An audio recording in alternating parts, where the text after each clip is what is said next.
ओम शिवोहम शिवोहम शिवोहम। ओम सच्चिदानंद रूपाय विश्वोत्पत्त्यादिहेतवे तापत्रय विनाशाय श्रीकृष्णाय वयं नमः। श्रीकृष्णाय वयं नमः। ओम अखंडानंद बोधाय शिष्य संतापहारिणे सच्चिदानंद रूपाय तस्मै श्री गुरवे नमः। तस्मै श्री गुरवे नमः। तस्मै श्री गुरवे नमः। पूर्व प्रसंग में श्रीमद् भागवत की कथा आप श्रवण कर रहे थे। राम कथा, भरत चरित्र। मोह लागी लगन हरि दर्शन की, मेरी तो आधार सीताराम के चरणारविंद। श्रीमद् भागवत की कथा ज्ञान और वैराग्य को बढ़ाने वाली है। ज्ञान और वैराग्य को पुष्ट करती है। भरत जी सीताराम जी के बिना दुखी हैं, विकल हैं। भरत जी जीव का स्वरूप है और सीताराम जी ब्रह्म का स्वरूप है। ब्रह्म प्राप्ति के लिए जब जीव व्याकुल होता है तभी उसकी भक्ति होती है। संसार के सभी भोग पदार्थ सुप्राप्य हों, चारों तरफ संसार के भोगने लायक सुंदर सुंदर भोग पदार्थ हों और उन पदार्थों को, उन भोगों को भोगने की इच्छा जागृत न हो, जिसकी वही सच्चा वैष्णव संत है। फिर से कहूं, संसार के जितने भी सुंदर सुंदर भोग पदार्थ हैं, उन समस्त भोग पदार्थों को भोगने की इच्छा जिसकी जागृत नहीं होती वही सच्चा वैष्णव है।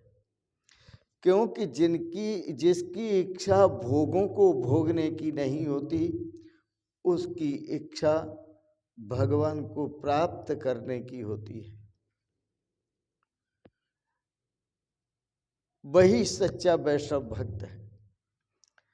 जन्म जन्म रति राम पद, यह वरदानन आन।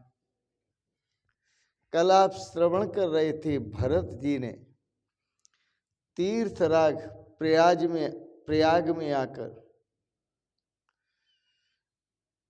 त्रिवेणी संगम पर गंगा जी से भिक्षा मांगी थी कि मुझे और कुछ नहीं चाहिए। जन्म जन्म रति राम पद, मैं मोक्ष नहीं चाहता, अर्थ नहीं चाहता, धर्म नहीं चाहता, मुझे कोई इच्छा नहीं है, केवल राम दर्शन की इच्छा है। तो जीव की इच्छा जब ब्रह्म दर्शन की होती है और संसार के भोग पदार्थ उसे अरुचिकर लगने लगते हैं और केवल भगवान में, ब्रह्म में रुचि होती है, तभी जीव का जीवन सार्थक होता है। ज्ञानी पुरुष कभी मुक्ति नहीं चाहते, क्योंकि वह जानते हैं कि जो भगवान की प्रेम भक्ति में रस है वो मुक्ति में नहीं है।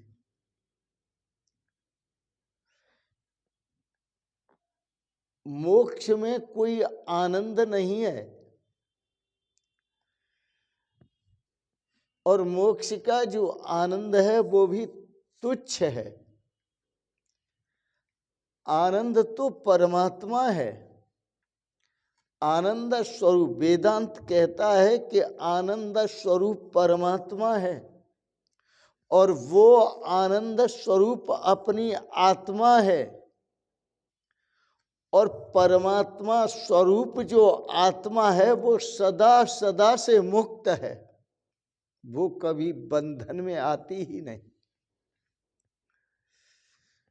उसकी मुक्ति की क्या चर्चा करना और क्या चर्चा होगी।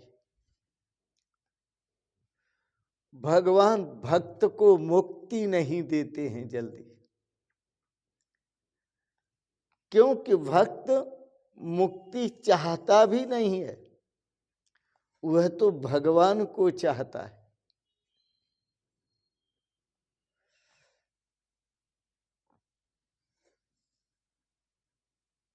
बद्धो मुक्त इति व्याख्या गुणितो मेन वस्तुतः। बंधन और मोक्ष की व्याख्या, बंधन और मुक्ति की व्याख्या गुण आत्मक है।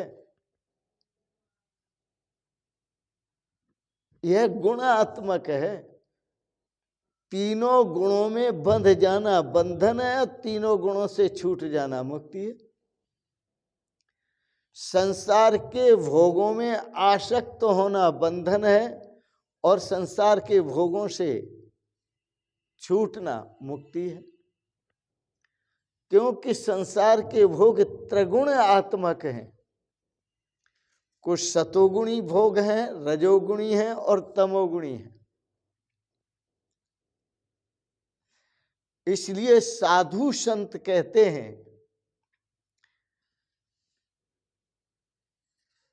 कि इन भोगों में आसक्त न होकर, यदि आसक्ति ही होना है तो भगवान में आसक्त हो। साधु गणों ने भरत जी की बहुत प्रशंसा की है, और प्रशंसा इसलिए की है कि भरत जी का जो वैराग्य है वो अत्यंत श्रेष्ठ है, अत्यंत उत्तम वैराग्य है। क्योंकि भरत जी ने राम जी के लिए, सीताराम जी के लिए पूरे राज्य का परित्याग किया है।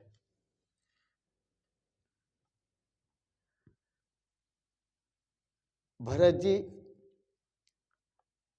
अब आगे बढ़ते हैं अयोध्या की तरफ। 10वां दिन है, उनका श्री राम जी से मिलन होगा। और ऐसा कहना भी ठीक नहीं कि होगा, हो रहा है। राम जी से मिलन तो अंतरात्मा से हो रहा है। सूर्य नारायण अस्ताचल पर्वत की तरफ ढल रहे हैं, और भरत जी सीताराम सीताराम बोलते हुए आगे बढ़ रहे हैं। चित्रकूट पर्वत दूर से दृष्टिगोचर हुआ। भरत जी ने देखा, हाँ यह वही पर्वत है जिस पर सीताराम जी विराजमान हैं। दूर से देखकर ही भरत जी ने दंडवत प्रणाम किया।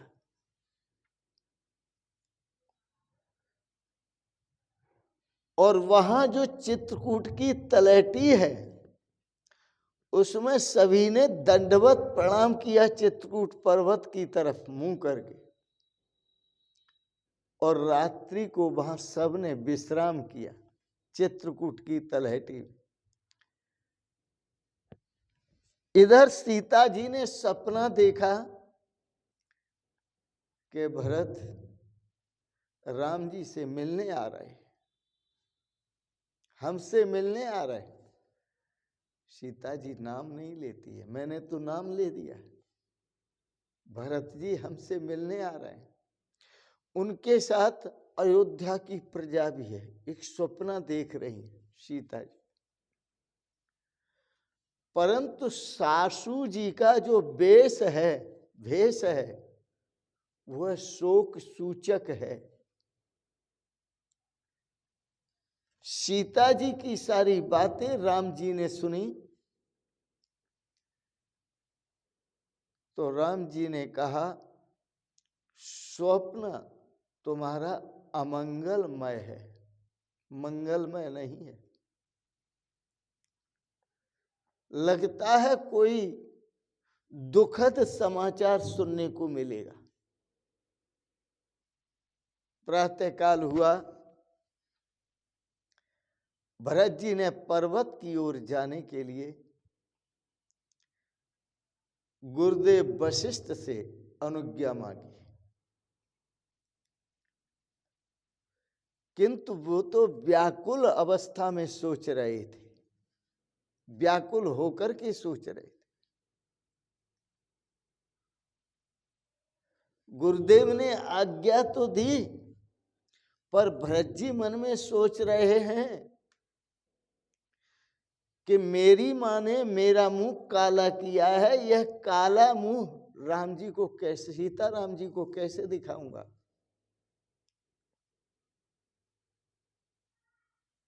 कहीं ऐसा न हो कि मुझे देखते ही वो अपना मुंह फेर ले। फिर ख्याल आया, यह जीव और ब्रह्म की कथा है। जीव संसार के सुंदर सुंदर भोगों को भोगने में अपना सारा समय व्यतीत करता है, अपना जीवन सारा का सारा बर्बाद करता है और फिर भगवान से मिलना चाहता है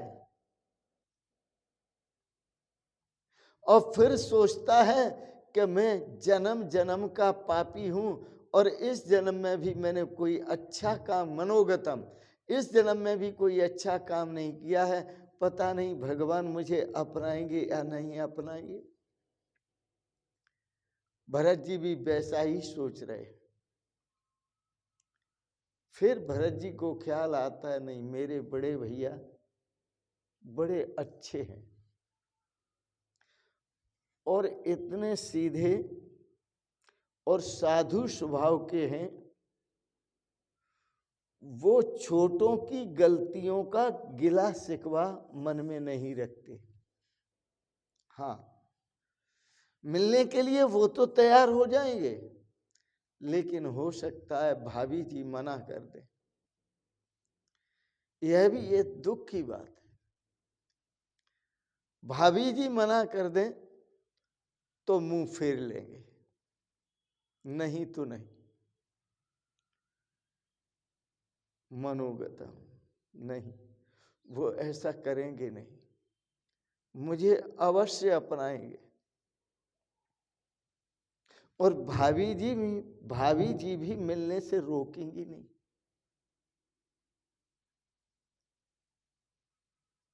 विचार में डूबे हुए हैं, राम जी का चिंतन हो रहा है, मन में ही अपने आप में तर्क वितर्क शास्त्रार्थ हो रहा है, नहीं नहीं मिलेंगे। और भरत जी सीताराम बोलते हुए आगे जाने लगे। भीलों ने देखा आकाश धूल से छा रहा है और भी लोग दौड़ते हुए भगवान श्री राम के पास आए, कहने लगे कोई भरत नाम का राजा आ रहा है आपसे मिलने के लिए। परंतु उसके पास चतुरंगिणी सेना भी है। यही कारण है कि उस चतुरंगिणी सेना की आवाज सुनकर के हमारे पशु इधर से उधर भाग रहे हैं और धूल उड़ रही है। रामचंद्र जी सोच में थोड़े डूबे। लक्ष्मण जी के मन में एक प्रश्न जागा कि मिलना ही था तो अकेला आता, चतुरंगिणी सेना की क्या जरूरत है।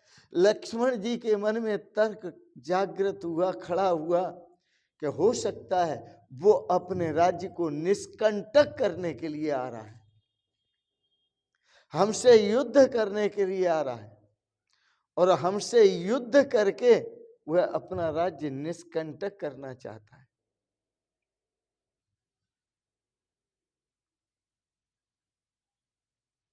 वैसे तो वह साधु बना हुआ है, साधु वेश धारण किया हुआ है, पर राज्य प्राप्ति में इतना प्रवीण है कि अपना राज्य ही निष्कंटक करने में लगा हुआ है।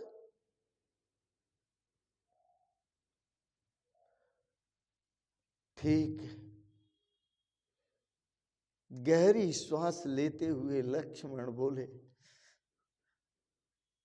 सत्ता आदमी को स्वार्थी और अंधा बना देती है, क्योंकि राजा बन गया है ना। किसी को सत्ता जब प्राप्त हो जाती है तो वह सत्ता के मद में स्वार्थी और अंधा हो जाता है। लक्ष्मण जी का क्रोध सातवें आकाश पर चढ़ रहा है। रामचंद्र जी ने देखा और समझाते हुए कहा, लक्ष्मण क्रोध न करो। यदि मेरे भरत को ब्रह्मलोक तक का राज्य प्राप्त हो जाए तो भी भरत को सत्ता का मद नहीं सताएगा। भरत का जीवन परम पवित्र है, सत्ता का मद उसको प्रभावित नहीं कर सकता। भरत जैसा भाई तीनों लोकों में नहीं है लक्ष्मण, और भरत जैसा भाई तीनों लोकों में न हुआ है और न होगा। लेकिन भरत की एक ही स्थिति है, आगे बढ़ रहे हैं, मेरे तो आधार सीताराम के चरणारविंद। भगवान के श्री चरण कमलों का ध्यान करते हुए बढ़ रहे, भगवान श्री राम के नाम का जप करते हुए बढ़ रहे हैं।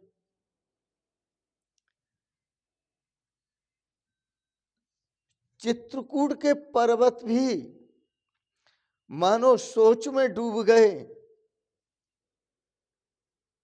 और भरत ने जब दूर से देखा कि आंगन में प्रभु श्री राम विराजमान हैं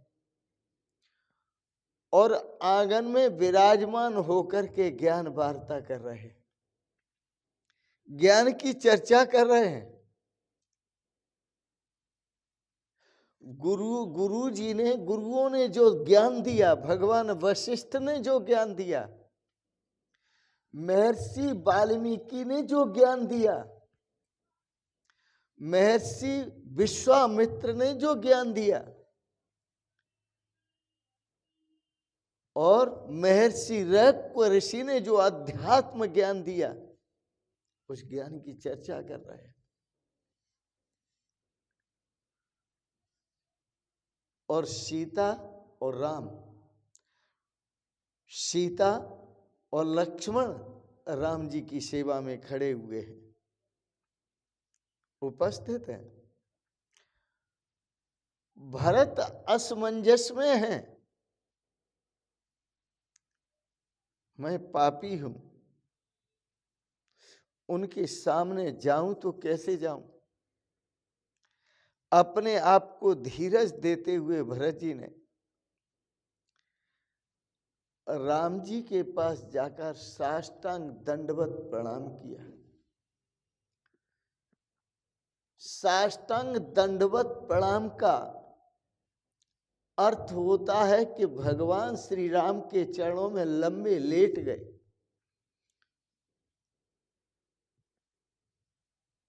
भगवान के सामने और गुरुजनों के सामने, गुरु के सामने करे दंड जिम दंडवत, लाठी जैसे जमीन पर पड़ी होती है ऐसे जमीन पर लेट कर दंडवत करनी चाहिए। यही आदेश भगवान श्री कृष्ण ने गीता में दिया था अर्जुन को। अर्जुन, यदि गुरुओं से ज्ञान प्राप्त करना है तो तत्विधि उन गुरुओं से ज्ञान को जानो, ज्ञान को प्राप्त करो, लेकिन प्रणिपाते न, उनके पास जाना हो तो लंबी दंडवत करते हुए जाओ। तत्विधि प्रणिपाते न, और वहां जाकर प्रणिपात के साथ वहां पहुंचकर उनके शरीर चरणों में बैठ करके फिर अपनी जिज्ञासा प्रकट करो। उपदेक्षन्ति ते ज्ञानम, उस अवस्था में वह आपको अपना अधिकारी समझेंगे और अधिकारी समझ करके ही आपको सुंदर ज्ञान का उपदेश देंगे, तत्व ज्ञान का उपदेश देंगे। उपदेक्षन्ति ते ज्ञानम, कौन से संत, कौन से ऋषि? बोले ज्ञानिनस् तत्व दर्शन, जो तत्वदर्शी हैं और तत्वदर्शी जो ज्ञानी जन हैं वो तुझे ज्ञान का उपदेश देंगे। भरत जी लंबी दंडवत करते हैं। भगवान श्री राम ने भरत को, कहाँ है मेरा भरत, दोनों हाथों से उठाया और उठा करके अपने सीने में लगा लिया। जब सीने से लगाया तो ये भरत मिलाप हुआ, दो हृदयों का मिलन है, दो शरीरों का नहीं बल्कि दो हृदयों का मिलन है। शरीर तो भौतिक होते हैं। चित्रकूट पर्वत पर आज जीव और ईश्वर का मिलन हुआ।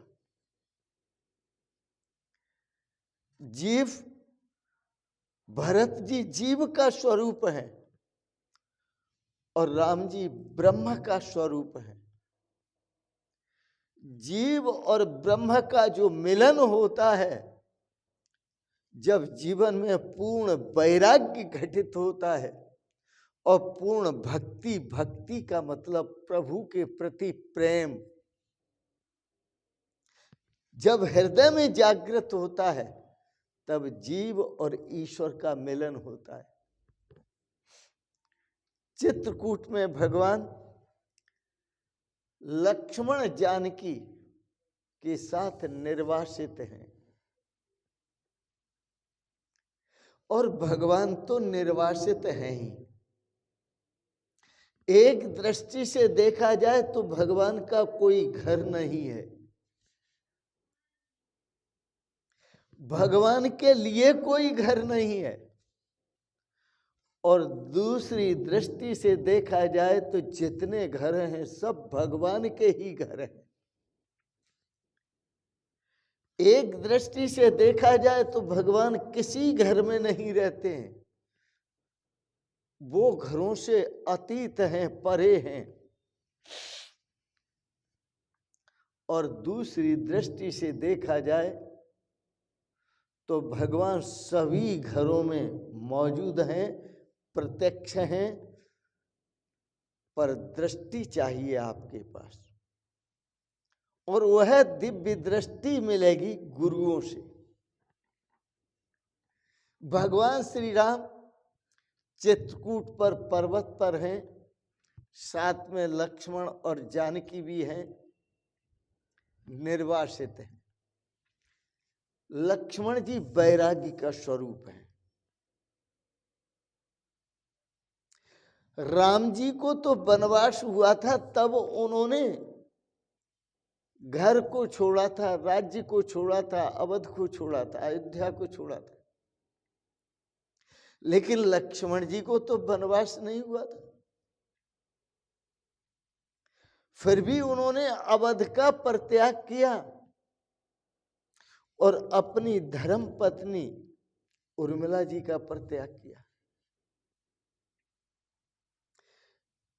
क्योंकि जीव का जो धर्म है वो भगवान के पीछे चलना है। जीव को जो जन्म मिला है जीव का, वह भगवत प्राप्ति के लिए मिला है। भरत जी लक्ष्मण जी वैराग्य का स्वरूप है, सीता जी पराभक्ति का स्वरूप है।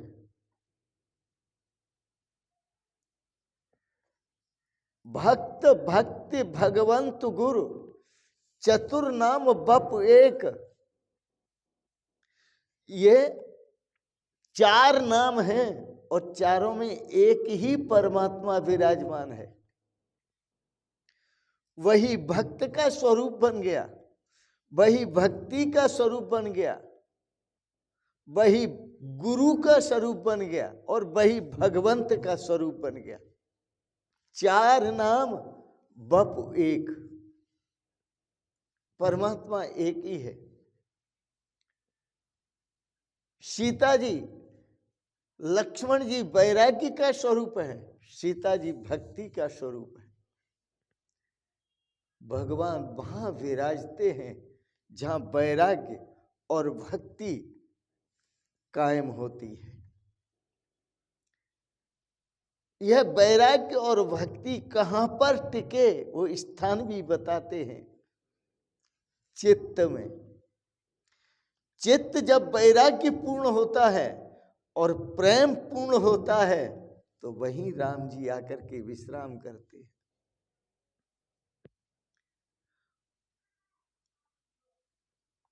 भगवान वैराग्य और पराभक्ति के साथ चित्त में वास करते हैं, आपके अंतर में विराजमान है। भरत जीव हैं जो आज मिलने के लिए आए, उस मिलन का चिंतन या कल्पना जो भरत चरित्र का चिंतन है कि भरत जीव हैं और ब्रह्म से मिलने के लिए जा रहे हैं चित्रकूट में।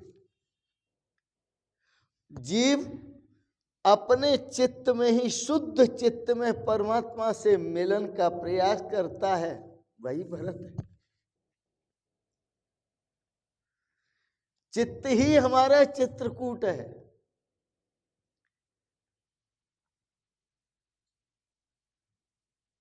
यह भरत चरित्र की जो कल्पना है वह पाप नाशक है। भरत चरित्र को जो पढ़ता है और सुनता है उसके सारे के सारे पाप नष्ट हो जाते हैं और उसका चित्त शुद्ध होता है।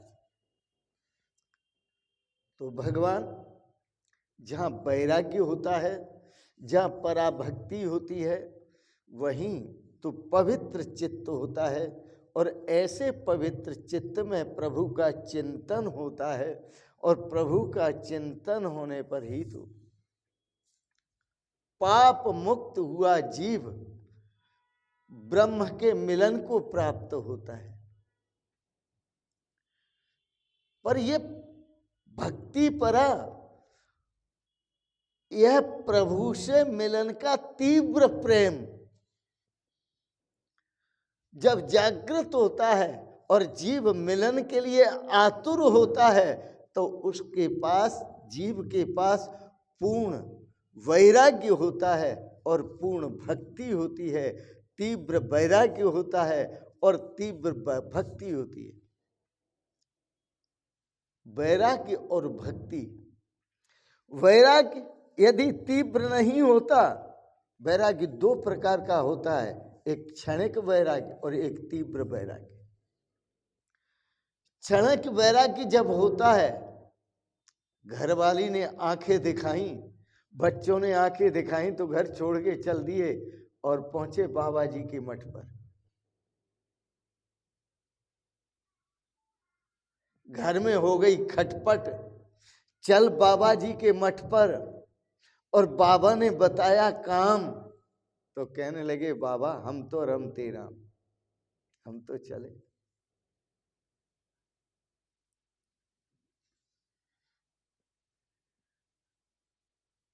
तो ये टिक नहीं सकते क्षणिक वैराग्य वाले।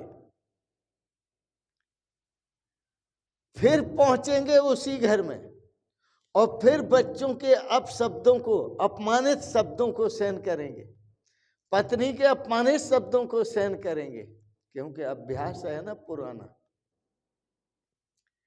परंतु जिसकी तीव्र लगन होती है, जिसे तीव्र वैराग्य होता है, वो तो परिवार को, घर को, पत्नी को, बच्चों को, उनको ज्यादा महत्व नहीं देता। बस उतना ही महत्व देता है कि जितना आप खेत में लैट्रिन, पुरानी कहावत है, खेत में लैट्रिन कर आते हैं और जैसे लैट्रिन करके आते हैं और नहा धो के तैयार हो जाते हैं, फिर आप उसकी कभी चर्चा नहीं करते। ये है तीव्र वैराग्य। त्यज्यता मल भांडवत, उस परिवार को, उस पत्नी को, उन बच्चों को मल से भरे हुए भाणों की तरह जो त्याग देते हैं, वो तीव्र वैराग्य को प्राप्त होते हैं। उनका प्रेम केवल परमात्मा से होता है। और परमात्मा भी ऐसे भक्त के लिए दुखी होते हैं।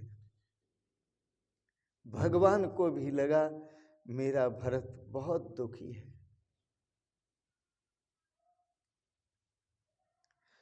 कोई शब्द भगवान श्री राम से निकल नहीं रहे, पर भगवान श्री राम जानते हैं कि सबको जो दुख मिलता है वो अपने कर्मों से मिलता है। कौन काऊ सुख दुख कर दाता, निज कृत कर्म भोग सब भ्राता। अरे भाई, यहाँ कोई किसी को दुख देने वाला नहीं है, न सुख देने वाला है। जो सुख और दुख मिलता है वो अपने अपने कर्मों का फल है। जो जैसा करता है वो वैसा भरता है।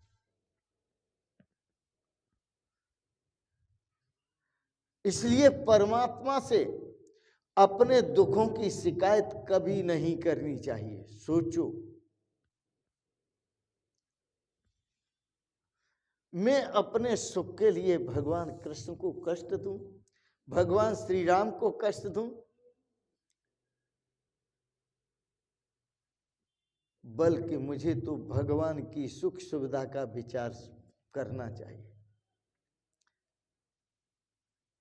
और जो अपने कर्मों से सुख और दुख मिलता है, तो आपने जो कर्म किए थे वो हंस हंस के किए,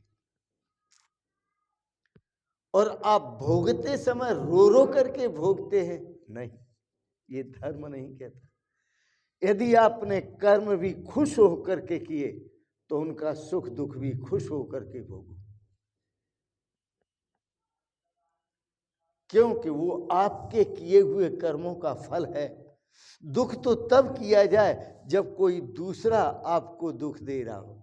दूसरा कोई भी आपको दुख नहीं देता, आपके कर्म ही आपको दुख देते हैं, आपके कर्म ही आपको सुख देते हैं। राम जी अपने विचार में डूब गए। भरत ने राम जी के मिलन के बाद गुरुदेव भगवान वशिष्ठ को प्रणाम किया,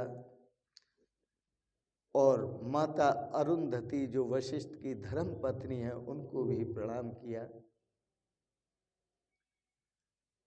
सीता माता को भी प्रणाम किया, सबके आशीर्वाद प्राप्त किए। अब भरत को विश्वास हो गया कि प्रभु ने मेरे पापों को क्षमा कर दिया।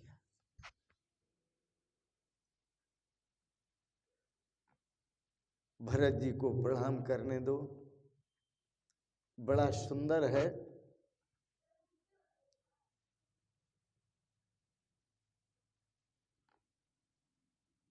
वहां पर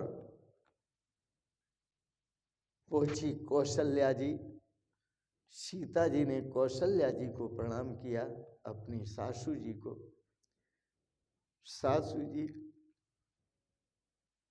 सीता जी का वेश देख के व्याकुल हो गई, उनका हृदय भर आया। तापसी सीता को देख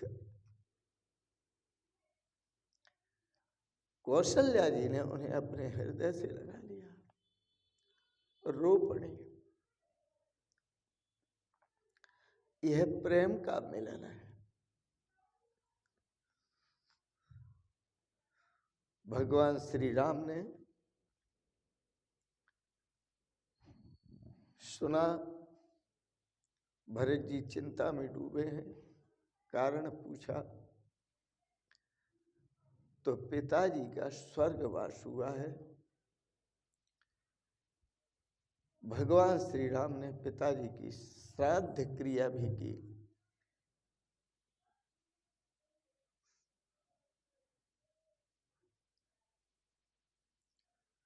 बस भरत को एक ही चिंता है कि सीताराम जी अयोध्या के लिए कब लौटेंगे, लौटेंगे या नहीं लौटेंगे।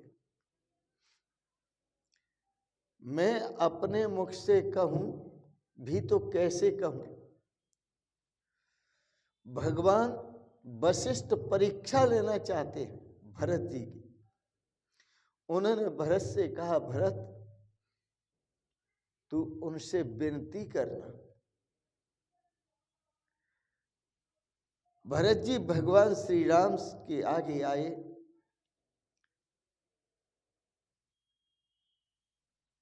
सभी भीलों का भी स्वागत किया,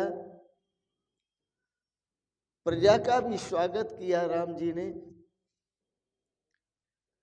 और भीलों ने प्रजा का स्वागत करते हुए बड़ी बड़ी भेंट दी, लेकिन वह भेंट अयोध्यावासी स्वीकारते नहीं, क्योंकि वो तो राम जी को लेने आए हैं, भेंट का क्या करेंगे। सबका जो प्रेम है वो राम जी से है।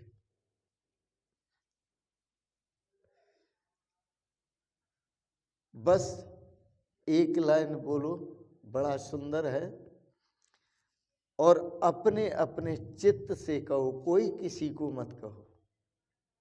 राम चरण चित लाग रे तेरी अच्छी बनेगी, राम चरण चित लाग रे तेरी अच्छी बनेगी, अच्छी बनेगी तेरी बिगड़ी बनेगी, अच्छी बनेगी तेरी बिगड़ी बनेगी, खुल जाएंगे तेरे भाग रे तेरी अच्छी बनेगी, खुल जाएंगे तेरे भाग रे तेरी अच्छी बनेगी, राम चरण चित लाग रे तेरी अच्छी बनेगी। अच्छी बनानी है, भगवान श्री राम के चरणों में प्रीति करो और भगवान श्री राम के चरणों में चित्त को लगाना, प्रेम करना, भक्ति करना। इसी में आनंद है, इसी में सुख है, इसी में शांति है। सब यही बता रहे हैं। मोह लागी लगन प्रभु दर्शन की, आज दर्शन भी हुआ, मिलन भी हुआ। अयोध्या वासियों की तरह आपकी लगन होगी, आपका प्रेम होगा, तो आपका भी भगवान से सुंदर मिलन होगा। चित्त रूपी चित्रकूट में आइए, आप सबके प्रति भगवान से मंगलमयी प्रार्थना करते हैं। भगवान आप सभी को सदा स्वस्थ और सुखी रखे, आपका चित्त अपने चरणों में लगाए रखे।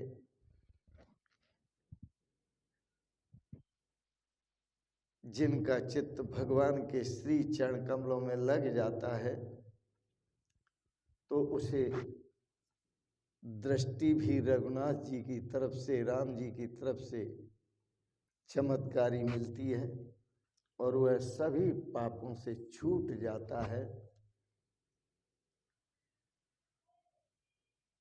और सभी हिंसाओं से भी छूट जाता है।